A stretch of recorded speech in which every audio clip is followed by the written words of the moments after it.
Jane met Martin at a party where she immediately felt a strong attraction to him.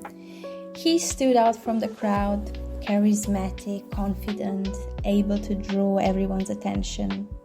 Martin noticed her as well, fascinated by her air of inaccessibility.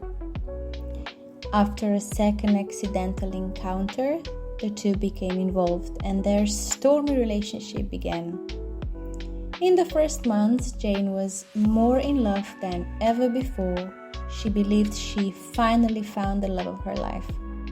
He was determined, unshakable, and in his presence, Jane simply melted.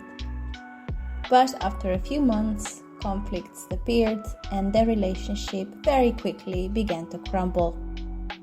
Jane realized she couldn't express her opinions around him. More and more, she withdrew into herself and became very unhappy. There were still moments of powerful physical attraction, the very thing that kept them together a little longer. But the turbulence was exhausting for Jane. She finally realized she didn't want a relationship built only on submission. Does this sound familiar? What really happened to Jane and Martin? Today we're going to talk about different stages in family development and what shapes them. In family therapy, we usually talk about 5 main phases. Number 1 is leaving home. Number 2 is forming a couple relationship. This is what Jane and Martin were trying to achieve but weren't successful. Number 3 is the family with children. Number 4, the stage of children leaving home. And number 5, the last phase is the couple's relationship in later adulthood. Today we will focus on the very first phase, which is leaving home. This usually happens between the ages of 18 and 25.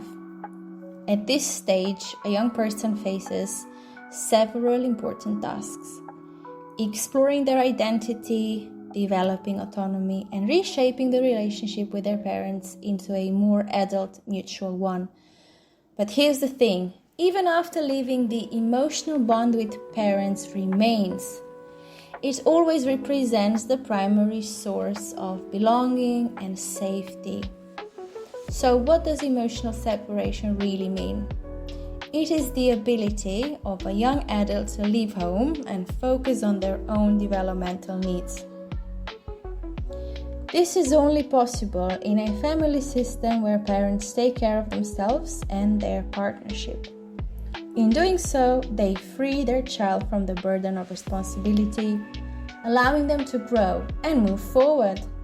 But in a low differentiation family, this transition becomes really hard. The young adult lives with feelings of uncertainty, duty, or even guilt, or doesn't live at all. The next important task is forming an identity. But what is identity really? Identity is the answer to the question, who am I? It's how I experience my traits, emotions, thoughts, values, and so on. Now, experiences with peers and intimate relationships play a key role in shaping it. A well-developed adult can stay emotionally connected to others and at the same time has the courage to be authentic and unique. Closely linked to this is intimacy.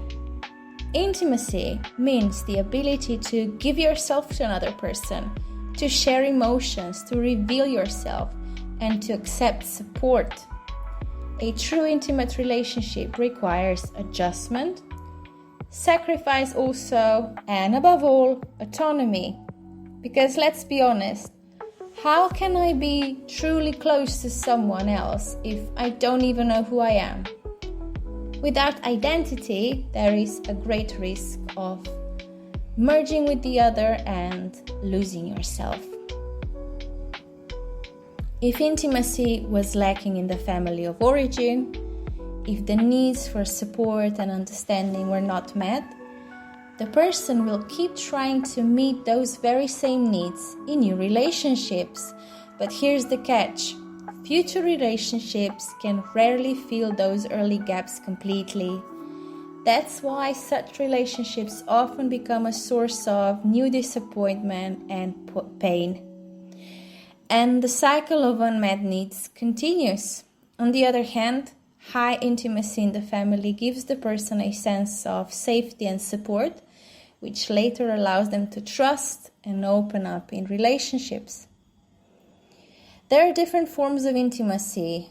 Organic intimacy is the physical change we feel when we're close to someone. At the beginning of a relationship, that's infatuation, the rush of hormones, the butterflies, so when we're falling in love. Later, infatuation can develop into physical closeness. Organic intimacy draws on our early bodily memories, the states we once experienced with our parents. When we are in love, our attention is focused entirely on the relationship, from which we unconsciously expect everything, and which has the power to soothe us, protect us, or wound us most deeply.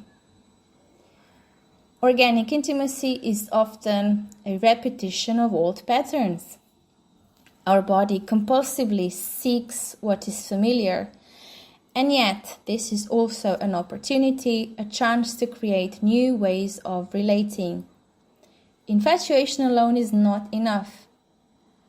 True intimacy requires the ability to stay in the relationship, even when stress and vulnerability show up. Organic intimacy is only the first step in building an adult intimate bond. Because it repeats the past, adult relationships must be able to transcend, transform, and enrich those patterns. After organic intimacy comes emotional intimacy. This is about building trust, compassion, the ability to accept vulnerability, both your own and your partner's. Ideally, partners move beyond the illusion of organic attraction into something deeper. But for people with low differentiation, like Jane and Martin, this transition is hard. They often maintain intimacy only on the organic level, through attraction and conflict. As a result, their deeper emotional and spiritual needs remain unmet. And yet, the organic pull makes it very, very hard to let go. Partners can also develop cognitive intimacy, which is cultivating curiosity about each other, engaging in meaningful conversation, and exploring life together. The first step toward resolution is bringing issues from the unconscious into conscious awareness and acknowledging them. What moves from the unconscious into the conscious will have much less control over you. Thank you for exploring with me.